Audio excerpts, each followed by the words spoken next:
Salut à tous, what's up, j'espère que vous allez bien, moi c'est Johan et vous êtes sur ma chaîne Ma Vie aux États-Unis.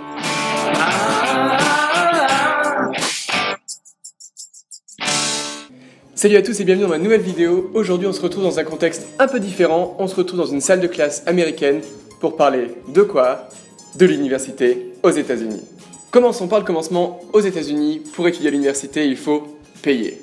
La licence aux États-Unis dure 4 ans. Si je prends l'exemple de l'université dans laquelle je me trouve en ce moment, si vous venez d'un autre état, ce qu'on appelle out of state, vous allez devoir payer les frais de scolarité fort.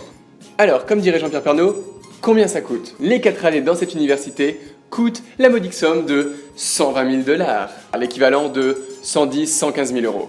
Autrement dit, quand votre enfant vous annonce qu'il va étudier à l'université, ça donne plutôt ça. Papa, maman, voilà. Je vais étudier à l'université. À l'université? Après avoir décidé de vous endetter sur à peu près toute votre vie, vous allez enfin emménager sur le campus. La première année, appelée Freshman Year, vous allez vivre dans des dorms, des dortoirs. Vous allez remplir un questionnaire qui va aider, ou pas, à trouver un coloc idéal avec qui vous partagerez votre chambre la première année. Le plus souvent, vous vivez dans un très grand bâtiment où vous partagez un étage, où on y partage les toilettes, la salle de bain, en d'autres mots, la vie en communauté. Alors l'ambiance sur le campus, ça donne quoi? Non, aux États-Unis, on fait pas la fête. Vous voyez American Pie, Projet X, etc. Eh ben c'est la réalité. Contrairement à la France où quand vous êtes à l'université, vous faites la fête dans votre appart avec vos potes, ici, on appelle ça des house parties, donc des fêtes dans des maisons. Vous avez aussi les frat parties, donc les fêtes dans les fraternités. Et là, en d'autres mots, comment dire, c'est... Eh ben c'est le bordel. Vous aurez le droit à la musique américaine à fond, l'alcool qui coule à flot, et les gens qui twerkent dans tous les sens. Oui, apparemment aux États-Unis, twerker, c'est dans les gènes. Bon, on est dans une salle de classe, parlons maintenant des cours aux États-Unis. Alors pendant votre scolarité, vous allez prendre à peu près 5 cours par semestre. Quoi? Seulement 5 cours? Mais c'est trop bien les États-Unis! Mais ici, on a le même cours 2 ou 3 fois par semaine, et le travail personnel est assez énorme. Alors aujourd'hui, on est lundi, donc pour mercredi, vous allez lire le chapitre 2, 3, 4 et 5, d'accord? Et pour vendredi, vous allez m'écrire un essai de 10 pages sur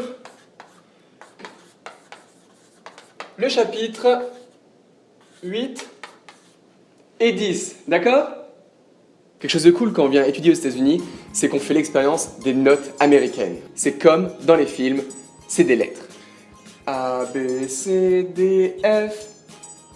Non, je connais mon alphabet, oui. Aux États-Unis, les notes fonctionnent par un système de lettres. Si on est brillant, A+, ce qui équivaut à 20 sur 20. Et vous l'avez compris, ça va en diminuant. Le F signifie fail, you fail. En d'autres mots, vous ne passez pas la classe. Une grosse différence avec la France. En France, c'est assez dur d'avoir 18 ou 20 sur 20, voire même impossible. Aux États-Unis, si vous faites tout le travail en temps et en heure, que vous travaillez régulièrement et que vous êtes présent à tous les cours, le A+, 20 sur 20, est très possible. Alors maintenant, parlons de l'atmosphère en classe. L'atmosphère en classe est assez détendue. Ici, aux States, on adore que tout le monde partage ses idées, tout le monde donne son opinion. Alors bonjour à tous, moi c'est Johan. Alors je demandais que vous vous mettiez en cercle, ok? Je voudrais faire une atmosphère un peu cocoon, ok? Je veux que les ondes passent et que tout le monde se sente à l'aise, ok? Les relations prof-élève sont très différentes. Aux États-Unis, c'est très courant que les élèves appellent leur prof par leur prénom. Moi en France, si j'appelais mon prof par son prénom, je me prenais d'observe. Hey, what's up, Johan, ça va? Oui, aux États-Unis, c'est assez cool. Quand il fait beau, ça arrive que les profs disent « Bon, allez, on prend nos affaires, on va étudier dehors. » Parce que comme je disais, c'est souvent des discussions, donc ça peut se faire un peu n'importe où. Alors si vous allez étudier aux États-Unis ou si vous allez enseigner aux États-Unis, soyez pas choqués par les élèves, hein. Il y a une grande différence entre les élèves français et les élèves américains. Soyez pas surpris si certains de vos camarades de classe viennent en cours en pantoufles, voire en pyjama. Moi des fois je me demande même si les élèves ne vont pas finir par venir avec leur couette et leurs oreillers, hein. Je pense que c'est la réponse 3. Garder sa casquette par exemple n'est pas du tout mal poli aux États-Unis.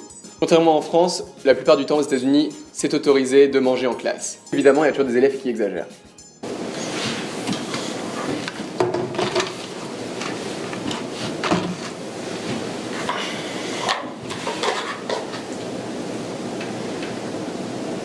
T'en veux ?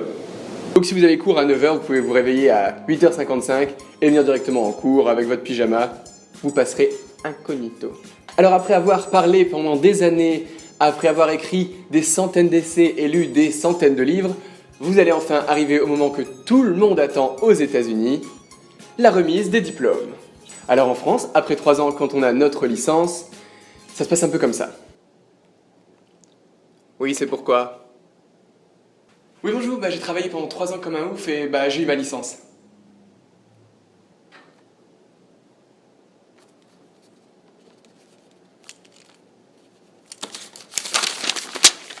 Voilà. Aux États-Unis, on va dire que votre travail est un peu plus reconnu. Vous avez cette grande cérémonie, Graduation Day, donc le jour de la remise des diplômes, où toutes les familles viennent, il y a des grandes installations, une grande scène, donc tout le monde porte la tenue officielle de la remise des diplômes, avec le chapeau. Chaque élève monte sur scène et se voit remettre son diplôme sous les regards fiers de la famille et des amis. Alors voilà les amis, c'est fini pour aujourd'hui, j'espère que ça vous a plu. Si c'est le cas, on n'oublie pas le petit pouce bleu qui fait plaisir en dessous de la vidéo. Encore une fois, on partage à ses amis, à sa famille, à ses voisins, à tout le monde. Moi je pars en France pendant 6 semaines en vacances, donc on se revoit dans la prochaine vidéo sur ma chaîne Ma vie aux États-Unis.